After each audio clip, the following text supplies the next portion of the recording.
আসসালামু আলাইকুম রহমতুল্লাহ। কেমন আছেন বন্ধুরা? আশা করি ভালো আছেন, আলহামদুলিল্লাহ। প্রিয় বন্ধুরা, অনেক দিন পর একটি গুরুত্বপূর্ণ বিষয় নিয়ে আলোচনা করব, যে বিষয়টি আমাদের জানা থাকলে আশা করি অনেক ফায়দা হবে। সে বিষয়টি হলো অজু অবস্থায় থাকলে আমাদের ফায়দা কী। অজু অবস্থায় থাকলে ফেরেশতারা অজুকারীর সাথে সাক্ষাৎ করতে আগ্রহী থাকবে। অজু অবস্থায় থাকলে কলম সবসময় তার জন্য নেকি লিখতে থাকবে। অজু অবস্থায় থাকলে তার অঙ্গ প্রত্যঙ্গ তাসবিহ পাঠ করতে থাকবে। অজু অবস্থায় থাকলে তার তাকবীর ওলা ছুটবে না।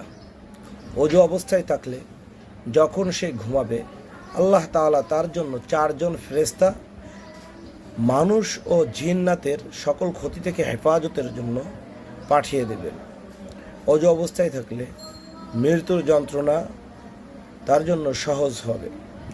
অজু অবস্থায় থাকলে যত সময় অজু থাকবে তাকে আল্লাহ তাআলা হেফাজত করে রাখবেন। এই 7টি ফায়দার জন্য প্রতিটি মুসলমানের উচিত সর্বদা অজু অবস্থায় থাকা। কিছু কিছু বুজুর্গ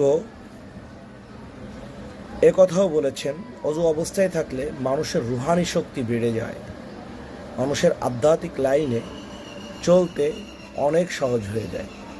আজ এ পর্যন্ত, কথা হবে আগামী কোনো ভিডিওয়ে। আসসালামু আলাইকুম রহমতুল্লাহ।